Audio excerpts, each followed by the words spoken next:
what do Embiid, Jokic, Lonzo Ball, and D'Angelo Russell all have in common? They are a part of our top of the top, the best of everything from this weekend. And Kevin Durant says the Nets just need to play. So our panel breaks down what the Nets need to do to succeed without Kyrie Irving. Happy Monday, everybody. Welcome to NBA Today, your new home for the NBA on ESPN. I'm Malika Andrews, joined by Richard Jefferson, Janae Agumake, and Ramona Shelburne. And what a weekend it was across the league. It was exciting. So let's go coast to coast on some major accomplishments, starting with Chris Paul becoming the first player in NBA history to reach 20,000 points and 10,000 assists in his career. It was an exciting night to be in the building. I mean, what an accomplishment.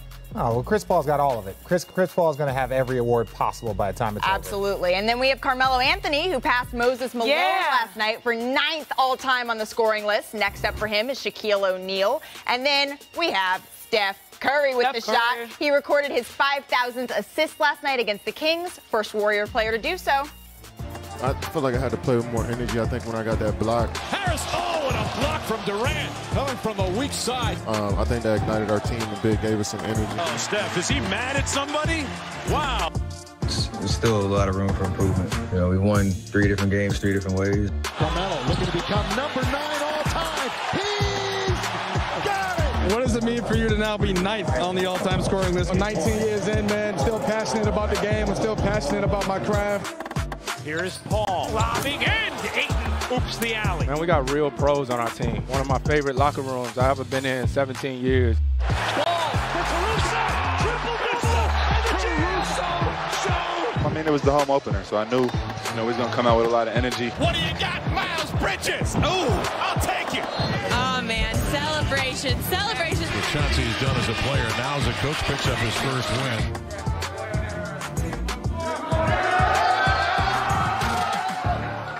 I love that. So that was the best sound from around the NBA this weekend, and the NBA never disappoints. This weekend was no different. From the top milestones to the top plays, we had it all. So, Chene, I want to start with you. What was your biggest takeaway from this weekend? Flying under the radar. I really love that we have 3 teams that are 3-0 that were not in the playoffs last year.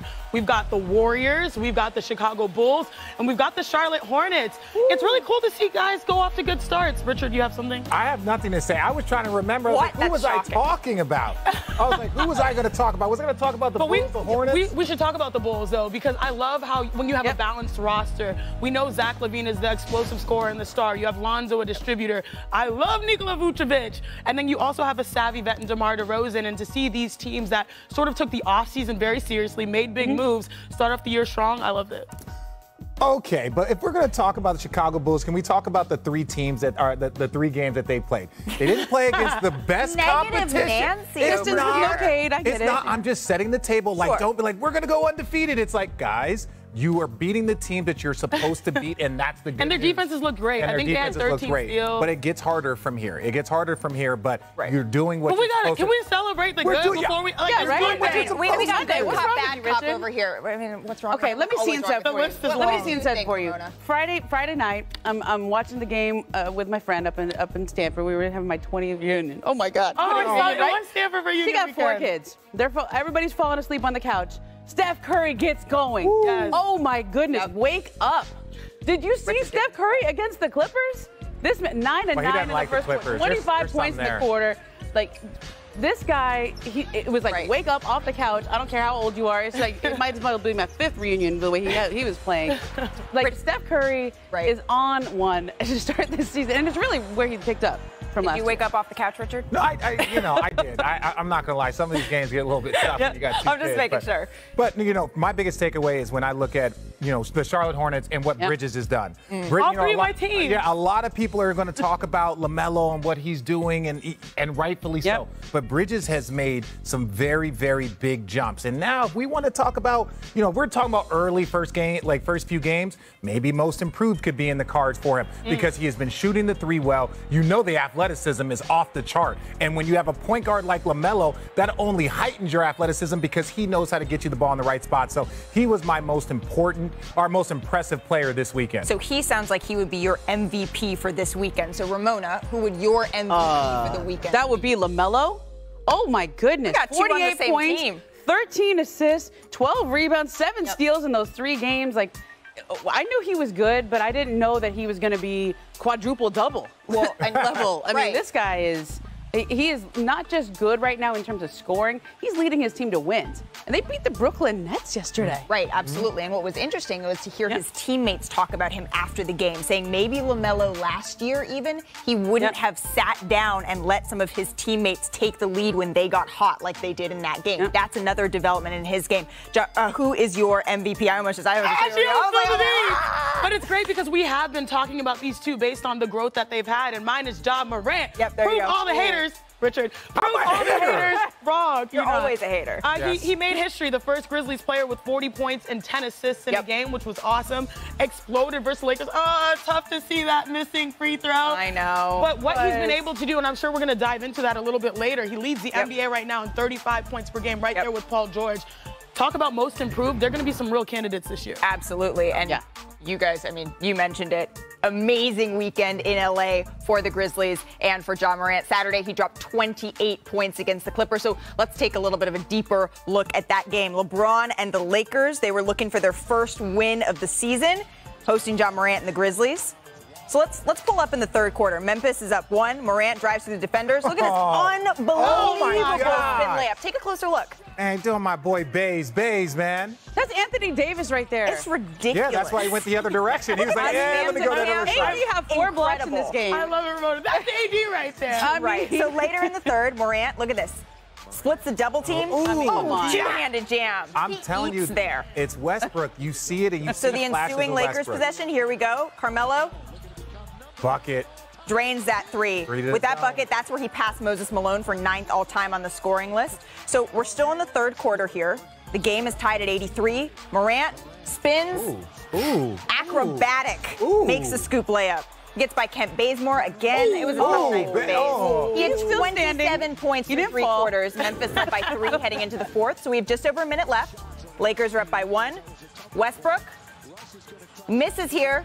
Clean up on Io Mello. This is why the crowd loved Carmelo last night. So the Lakers are up by 3. 5.6 seconds left to play.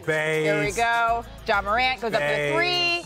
Not quite. Kent Bazemore fouled him. I told you about that since you were a rookie. 3 free throws. We got 1.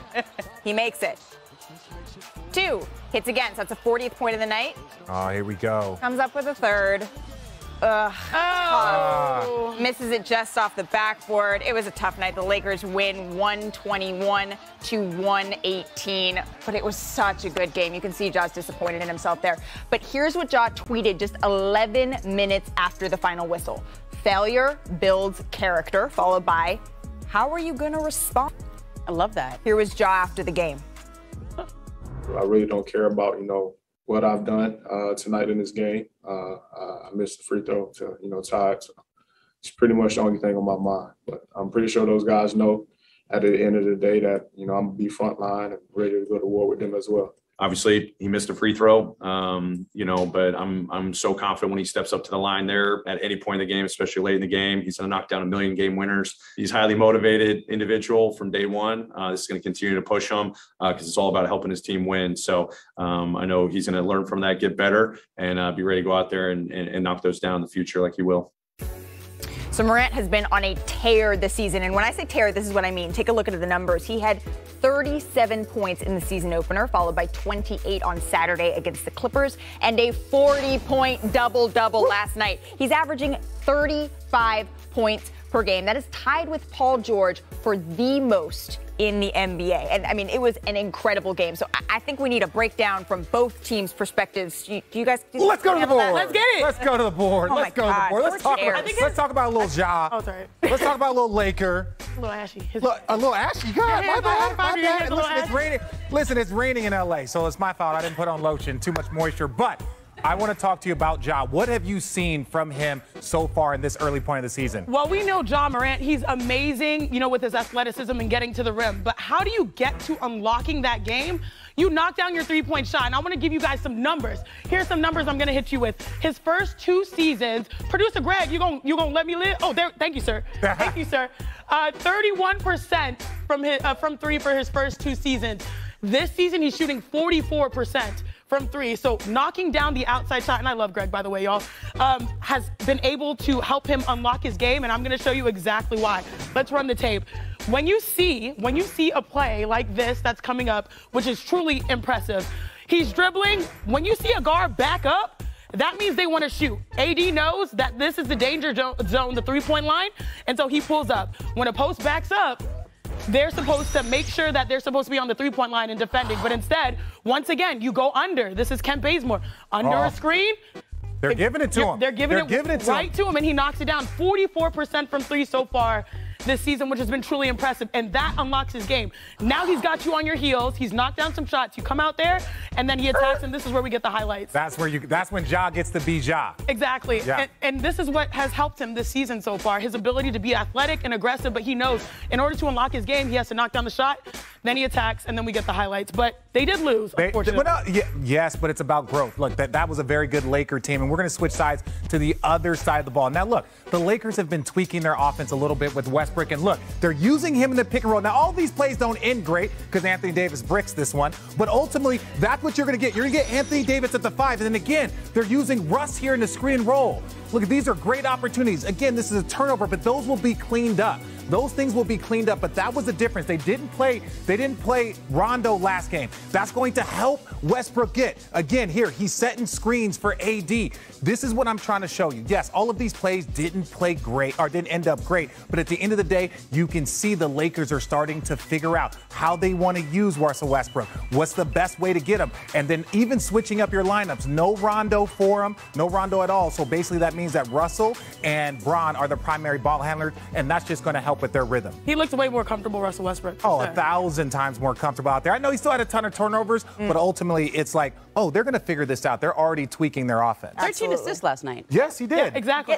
Getting that chemistry. You know who else looked real comfortable last night, and we touched on it earlier? That was Carmelo Anthony, who passed Moses Malone for 9th all-time in scoring, and he finished with 28 points in 28 minutes. So, Ramona, how did we get to the point that Melo is having this kind of an impact on the Lakers? Because you heard those fans. It is Melo. I mean, it's amazing to me, having covered him for his entire career in the NBA, to see him in this spot now. Because when he was a free agent, the Lakers really thought that they had a chance at him. New York ended up giving him the no-trade clause, the 5th year, everything they could give him to keep him. But I remember talking to Kobe Bryant at the time, and Kobe was the big recruiter then. I mean, and for Kobe to recruit is saying something. Yeah. And I was like, Kobe, can Melo play the way you need him to play to win a championship? Interesting. And he said, he did it in college. He won in college. You know it's in there. Right. And so now at the end of Melo's career, however many years he has left, it could be this year, next year, another couple years. The way he's going, it looks all right tonight. Yeah, no, he's got a couple more years, in my opinion, at this high level of like a good contributor.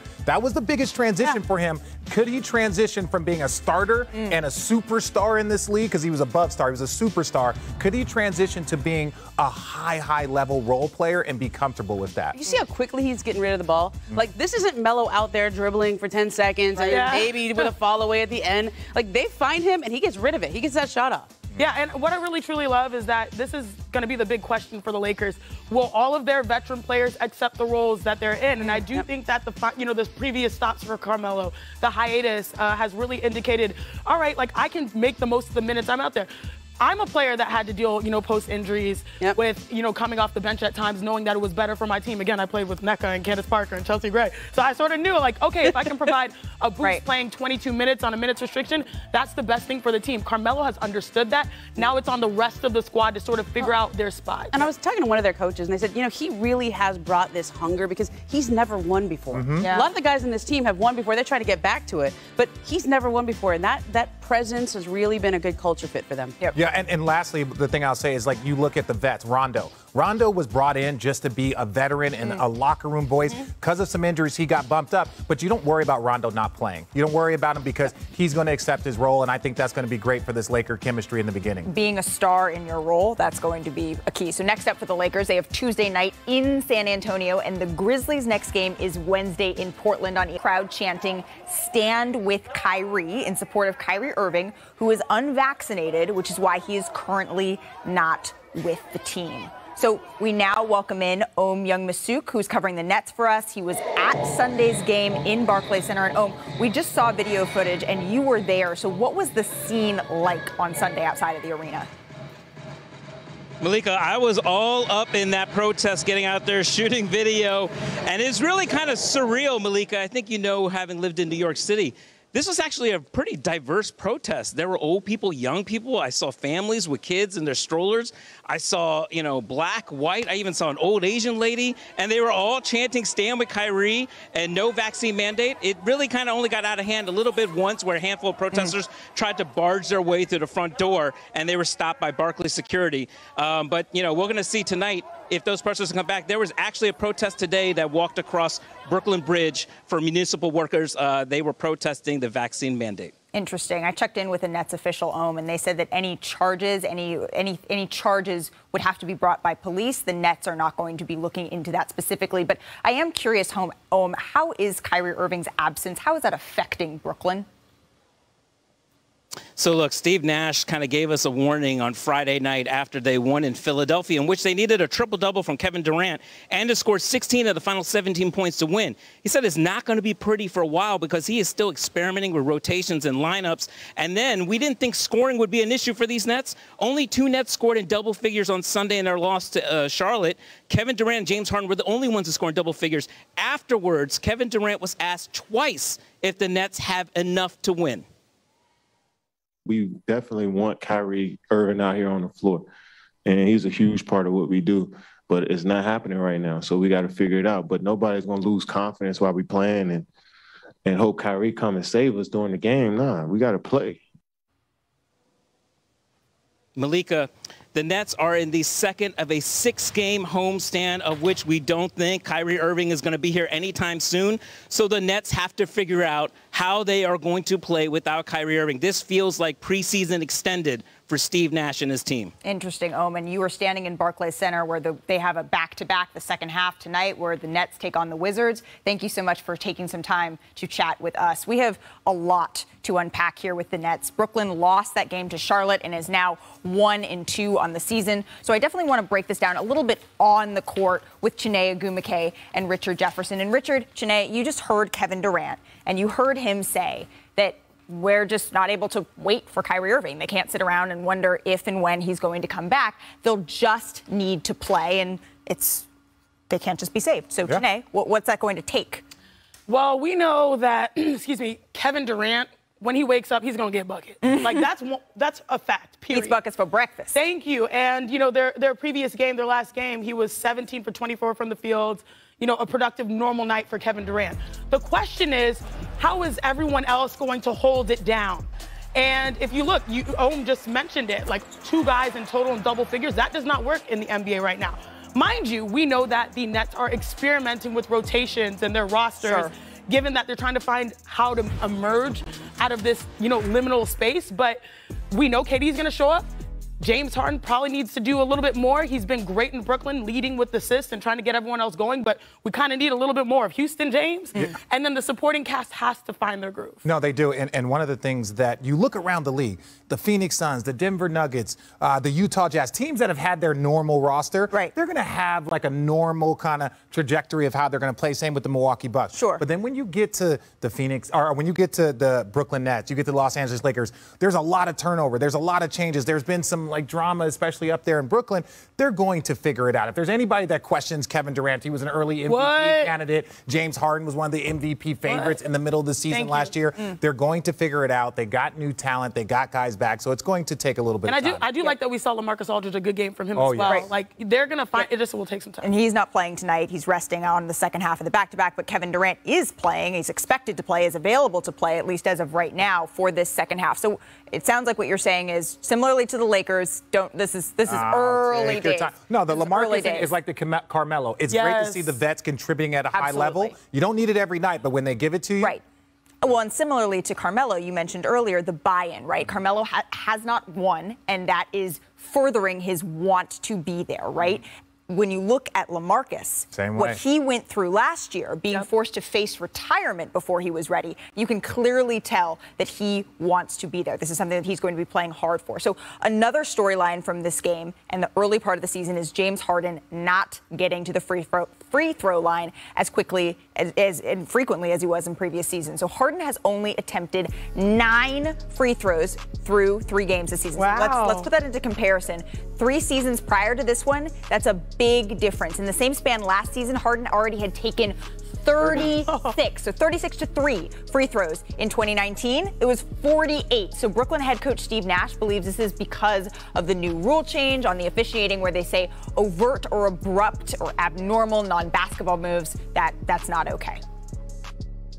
He's unfairly become the poster boy of not calling these fouls. But some of them are definitely fouls still. No matter how much of a big deal we try to make it, a foul is a foul. It's pretty simple. I feel like putting too much emphasis on rules, or not even rules, just certain people, to where you look at it as clear fouls. And but for me, you just got to keep going. No big deal. I feel like I remember Steve Nash having some complaints about this when it came to Trae Young, but now that we're shifting, so is this a valid complaint from Nash? It is a valid complaint because basically what happens, it's the stars. It's the stars, and then it trickles down to the rest of the league because you're talking about usage rate. So people were talking about Steph. They were talking about, Trae. They were talking about James Harden be the #1 guy. So these are some of the plays that they are no longer calling fouls on for him. But James Harden is a multi-talented individual. If we're just focused on free throws, but some of these are missed. So he is getting unfairly targeted, and he just can't let that affect his game. Because, look, he's just having a full-on conversation right now. It's so easy to say that when this rule comes into effect, we're going to look at this man, James Harden, based on the public pressure that has been exuded through NBA fans saying, and you guys know I say it all the time, dribble, step back, free throw. You can laugh at that off. Okay. Yeah, I just want that. Right, free throw. And people felt some type of way, but it was effective for him in the position he was. That was the best option for the Rockets. Sure. And I will say this, Richard, as a hooper, we know in the locker room, what's the #1 sign of a player being aggressive? Free throws. Getting to the free throw line. While James Harden is great at knocking down, threes and floaters, we saw a different kind of aggression when he kind of risked it all to come to Brooklyn. And so this year is different. There's a lot that's in the balance. And so I think it's a combination of the new rule and him trying to sort of feel out what this team looks like after having a season where he focused on passing first. But one thing I love about James Harden, that man can turn it on at any time. Yeah, he's going to be fine. But this is, but to your point that you made earlier, this isn't just James Harden. The NBA isn't at an all-time low, so they've cut it all out, and that happens a lot when there's a big rule change or there's adjustments. You see this big shift, and then it slowly starts. The referees start to kind of get their rhythm because this is brand new for them also. Well, and it's a pendulum swing, right? These players, they're smart. They learn these rules and they learn how to use them to their advantage, right? So you have seen players when the rule was a little bit different, when you didn't have this rule, learning how to contort and use their bodies and play to that rule. So there's an adjustment period there. Yeah. But players like James Harden, like Trae Young, like Steph Curry, we saw that they're going to figure it out. And whatever you think of the new rules, they're making an impact across the NBA. This season, teams are averaging 19.5 free throw attempts per game, which would be the lowest in any season in NBA history, as you alluded to, Richard. So let's switch gears a little bit. The team that beat the Nets. Oh, the Hornets, let's go. Richard, the Hornets are 3-0 for the first time in the history of the franchise. How are they doing it? They're doing it through a team. First of all, my guy Bridges, I talked about him. He was my most valuable player of this weekend, 30+. And look, it's not just dunks. There's some sexy to it. If you guys are not watching the Charlotte Hornets, jump on board right now. They got swag. They got the drip. They got the dunks. They share the ball. They play a great brand of basketball. And Miles Bridges should be the Eastern Conference Player of the Week because he performed against a high-level opponent in Brooklyn. And that's one thing that I like, and I'm looking forward to watching them all year. And he is the Eastern Conference Player of the Week, Janae. Are you saying right now Charlotte is way too sexy? They are sexy. They're too sexy. But, you know where that's from, though? Oh, are you a lover boy? No. I'm not a lover boy. No, I'm not certified. My only point is they have 2 players that are in the top 3, I think, in plus-minus, which shows that they're playing a good brand of basketball. But I just like to see. I'm old enough. I'm old enough where it's right said, Fred, but we won't talk about that. You can just stop. I'm old. Yeah, you just stop it. Full stop. End of the sentence. Okay. Guys, we can't talk about the Nets and Kyrie and not talk about the other drama saga. And that's the Sixers and Ben Simmons. So coming up, don't worry, Richard. Ramona Shelburne is back to tell you the latest. First up, we got top clutch shots. Check out D'Angelo Russell. Look at him. Come on. Mr. Ice in his veins himself. Oh! And that was a dagger. A capital D. No, he's got the clutch gene. Dagger. I don't know how. Ice in my veins. Yeah, he got the clutch gene. So I'll give him. I've seen him do it himself. Well, and then we've also, I mean, look at him. He's like, I know what I did. He knows. I'm a bad man. And then we also have Jaren Jackson Jr. Yeah. Hey, Janae, you're all over this. Yeah, I love Jaren Jackson Jr. His mother, fun fact, is our executive director of the WNBPA. Oh, okay. And he got paid. And he got paid. Get that money. There you go. Get that money, young man. Then we have to take a look at the top block party. So we're going to have to start, again, Shanae is just all over this. We're going to start in Chicago, where Lonzo Ball has a huge rejection. Look at this. Yes. Oh. Get up. We got to see that again. This play was going viral, and I was like, why is it going viral? It was because of their defense. You got to love it. And then we have to stop by in LA, where Eric Bledsoe just climbs Steven Adams for this block. Like, look how high up he is. Eric Bledsoe's not that big. No. Like, he got all the way up. And then last but not least, we have Joel Embiid. This was the block. This was the block. He shows how it's done. What a block. That's one of the blocks of the year. Joel Embiid's first sport was volleyball. That's why. And you can see it right there. He got bounce. He got all the bounce. Well, we also have some top acrobatics. So Ja Morant, we already talked about him. We got to take a look on the drive. That was change gears, baby. That body but control. That's where he lives.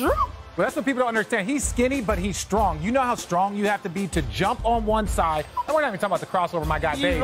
But then to bring it down and up in the English. Come on, the English. Oof. Oh, yeah. And Phantom Cam just getting underneath there. I mean, that's incredible. So we also have top slams.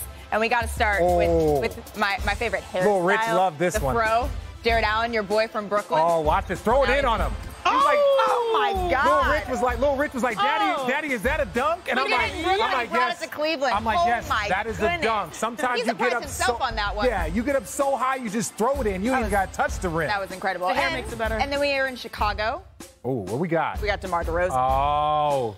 See, that's what I'm saying. Look, so they beat Detroit. Like they destroyed Detroit. Oh my God! Look, he's like, I got up there. I got to sit down for a second. That was strong. And then, I mean, we also got top vision. This was incredible. Nikola Jokic. I don't even understand how he gets this done. That ball went like two different directions. Oh, Look at it. They were so mad he didn't make it. Those are the hardest shots because it's such a great pass. Look at this pass. It goes like. Dodges guys two different ways. And then he has to get the whole board. I need someone with a physics degree to tell me exactly. Ooh, these shots are hard for like any shooter because you're surprised the ball got there. Is so they're good. like, how did this? So good. You're just like, how did Normally that? Those passes make. And then he has to go and get the rebound and put it in. I'll do it all, guys. I'll do it all. First up, we got top clutch shots. Check out D'Angelo Russell. Look at him. Come on, Mr. Ice in his veins himself. Oh! And that was a dagger. A capital D. No, he's got the clutch gene. Dagger. I don't know how. Ice in my veins. Yeah, he got the clutch gene. So I'll give him. I've seen him do it himself. Well, and then we've also, I mean, look at him. He's like, I know what I did. He knows. I'm a bad man. And then we also have Jaren Jackson Jr. Yeah. Hey, Janae, you're all over this. Yeah, I love Jaren Jackson Jr. His mother, fun fact, is our executive director of the WNBPA. Okay. And he got paid. And he got paid. Get that money. There you go. Get that money, young man. Then we have to take a look at the top block party. So we're going to have to start, again, Shanae is just all over this. We're going to start in Chicago, where Lonzo Ball has a huge rejection. Look at this. Yes. Get up. We got to see that again. This play was going viral, and I was like, why is it going viral? It was because of their defense. You got to love it. And then we have to stop by in LA, where Eric Bledsoe just climbs Steven Adams for this block. Like, look how high up he is. Eric Bledsoe's not that big. No. Like, he got all the way up. And then last but not least, we have Joel Embiid. This was the block. This was the block. He shows how it's done. What a block. That's one of the blocks of the year. Joel Embiid's first sport was volleyball. That's why. And you can see it right there. He got bounce. He got all the bounce. Well, we also have some top acrobatics. So Ja Morant, we already talked about him. We got to take a look on the drive. That was change gears, baby. That body control. That's where he lives. But that's what people don't understand. He's skinny, but he's strong. You know how strong you have to be to jump on one side. And we're not even talking about the crossover, my guy, Dave. But then to bring it down and up in the English. Come on, the English. Oof. Oh, yeah. And Phantom Cam just getting underneath there. I mean, that's incredible. So we also have top slams. And we got to start with my favorite hairstyle. Little Rich loved this one. The fro. Jared Allen, your boy from Brooklyn. Oh, watch this. Throw it in on him. He's like, Oh my God. Lil Rich was like, Daddy, is that a dunk? And I'm like, yes. Cleveland. I'm like, yes, that is a dunk. Sometimes you get up on that one. Yeah, you get up so high, you just throw it in. You ain't even got to touch the rim. That was incredible. The hair makes it better. And then we are in Chicago. Oh, what we got? We got DeMar DeRozan. Oh. See, that's what I'm saying. Look, so they beat Detroit. Look, they destroyed Detroit. Oh my God! Look, he's like, I got up there. I got to sit down for a second. That was strong. And then, I mean, we also got top vision. This was incredible. Nikola Jokic. I don't even understand how he gets this done. That ball went like 2 different directions. Oh, Look at it. They were so mad he didn't make it. Those are the hardest shots because it's such a great pass. Look at this pass. It goes like. Dodges guys 2 different ways. And then he has to get the old board. I need someone with a physics degree to tell me exactly. Ooh, these shots are hard for like any shooter because you're surprised the ball got there. Is so they're like, how did this? So good. You're just like, how did Normally those passes make. And then he has to go and get the rebound and put it in. I'll do it all, guys. I'll do it all.